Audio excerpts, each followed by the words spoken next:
Hello, everybody. Welcome back to the show, Science Dispatch Podcast. My name is Cameron English, your host as always, joined by Dr. Chuck Dinnerstein, Director of Medicine at the American Council on Science and Health, and just an all-around great guy.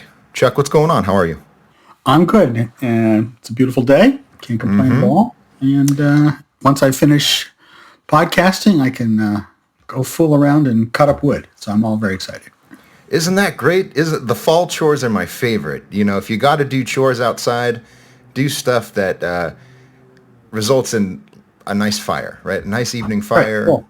Playing with your kids in the leaves. Old saying that I learned when I was spending time in Vermont, that wood heats you twice, once when you cut it, once when you burn it. Well put. I love it. It's absolutely true. And it's fun. And it's one of those like beefy, masculine kind of activities, makes you feel a little bit feel like an imposter. All right, very good. Those chores are fun. Let's move on to our story for the day. This is an article you wrote recently. It's called Sweeteners or Silent Killers, the Not-So-Sweet Truth About Xylitol and Erythritol.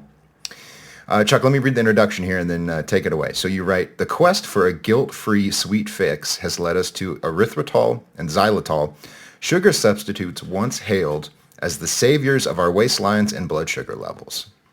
But hold on to your sugar-free desserts. The latest research suggests that these sweet stand-ins might be doing more than just keeping the calories at bay.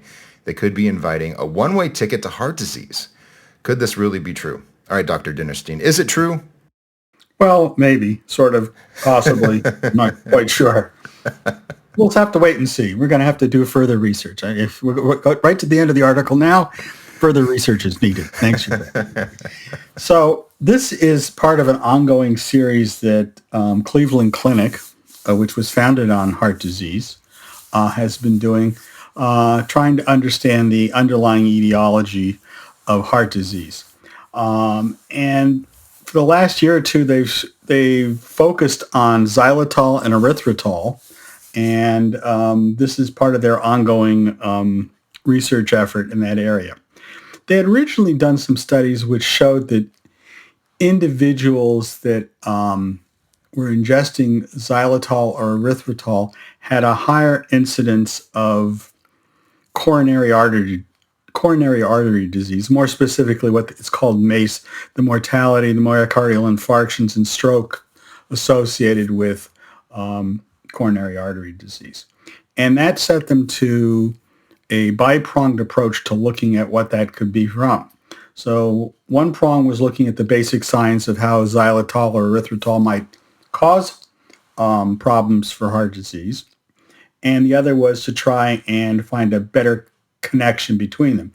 The difficulty with all of these studies ultimately is that the people that are using erythritol and xylitol tend to be people that are overweight or diabetic.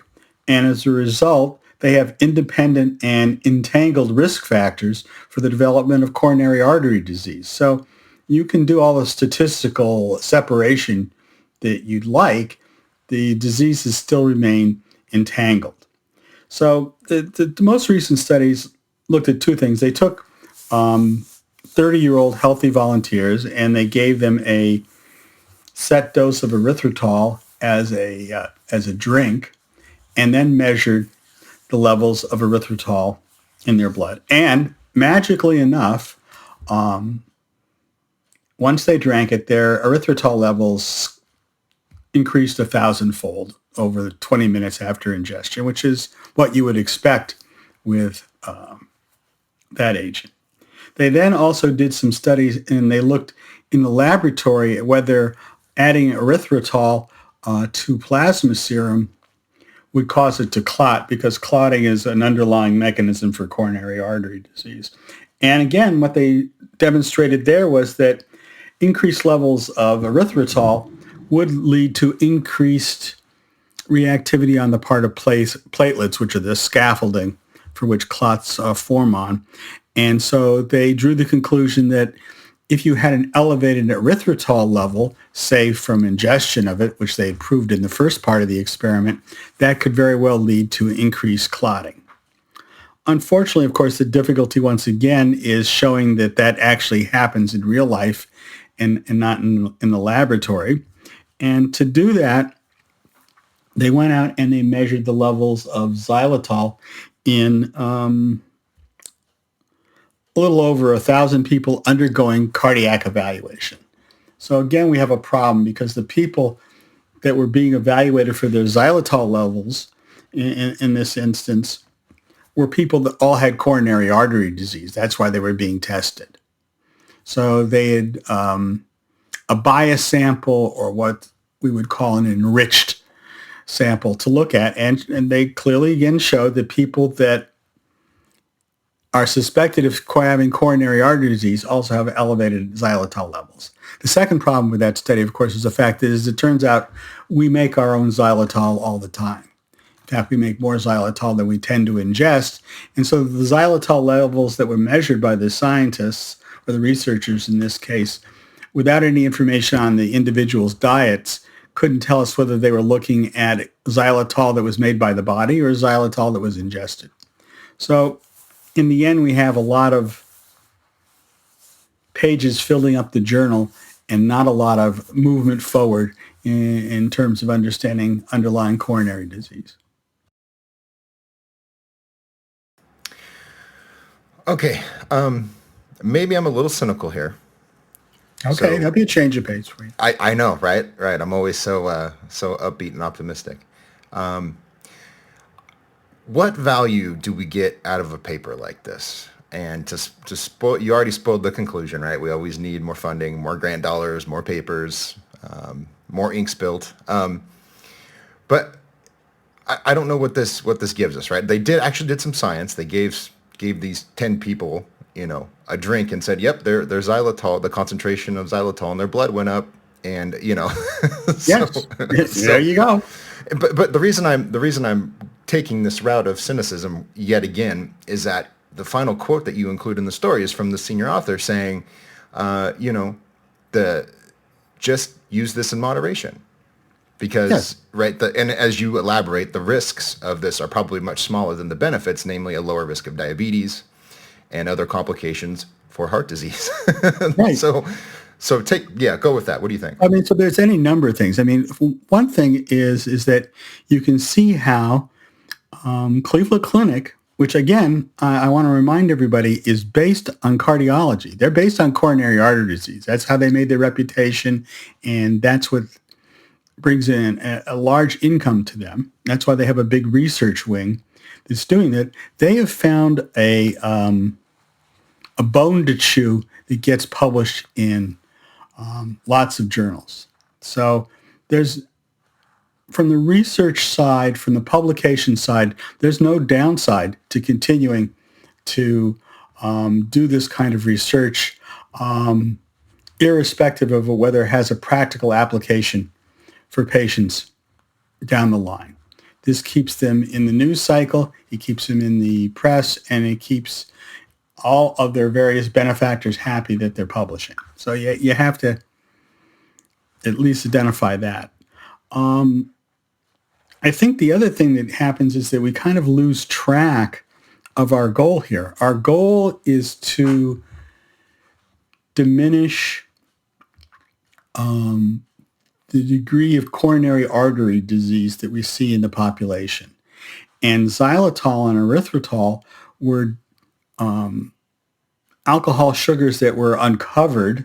They weren't invented or necessarily discovered to provide people with diabetes with something that would lower their sugar and bring their diabetes under better control. And I think that there's reasonable evidence to suggest that that's the case. But these studies tend to forget that and move on and say, well, okay, well, that was good, but can we, it's not even a question of can we make it better? It's just, oh, it's bad too. And I think that overall, erythritol and xylitol for the individuals that are using it for weight control and diabetes probably have a benefit from it. Do other people that are using it just because they're using it benefit from it? That's up for grabs. But the changes overall, the impact of of these things is probably minor, and it makes better news articles than it makes for nutritional recommendations. I mean, if it always ends with what our mother says, everything in moderation, then that's all well and good. It just shows that mom and science were right, but I don't know that it reduces the incidence of coronary disease. Well said. Balance, moderation, a little responsibility for what you put in your body goes a long way. Same message as always. Nobody paid us to say that, by the way. That's just Chuck just said it, and I'm saying it too. As just a matter of personal habit, it's a very good idea. And the other thing that I find interesting is the alcohol sugars, where they also prevent cavities. That's another reason that they've been popularized. But I can't imagine you can chew enough gum to cause your platelets to start aggregating, having you fall over from a heart attack. Well, not the final point you made, the one that I'll make here before we wrap up, is you observe that the dose of these sugar alcohols that they gave these people to drink in 2 minutes, it's the equivalent of the amount of sweetener that would be in a pint of low-fat ice cream. Yes. Right? So, the correct point you made is, if you're eating a pint of ice cream in 2 minutes, maybe you have other issues that you need to reflect on instead of... I like that, yes. There may be other... Externalities is the word that I want to use because I want to be more scientific. There are other externalities that we did not consider in this study. That's right. People who have externalities. Okay. All right. Well, the article, once again, for everyone's edification, is Sweeteners or Silent Killers, the Not-So-Sweet Truth about Xylitol and Erythritol. This is on our website, acsh.org. Go up to the top, click the subscribe tab, punch in your email address. We'll send you all the stories we publish, and we talk about the ones that are the most popular. So if you do that, you're going to know what we're talking about, and you'll take a little bit more away from this podcast. Thank you for joining us as always. We're on Twitter. It's at ACSH.org. I am at CamJEnglish, and we will see you next time. Thank you so much.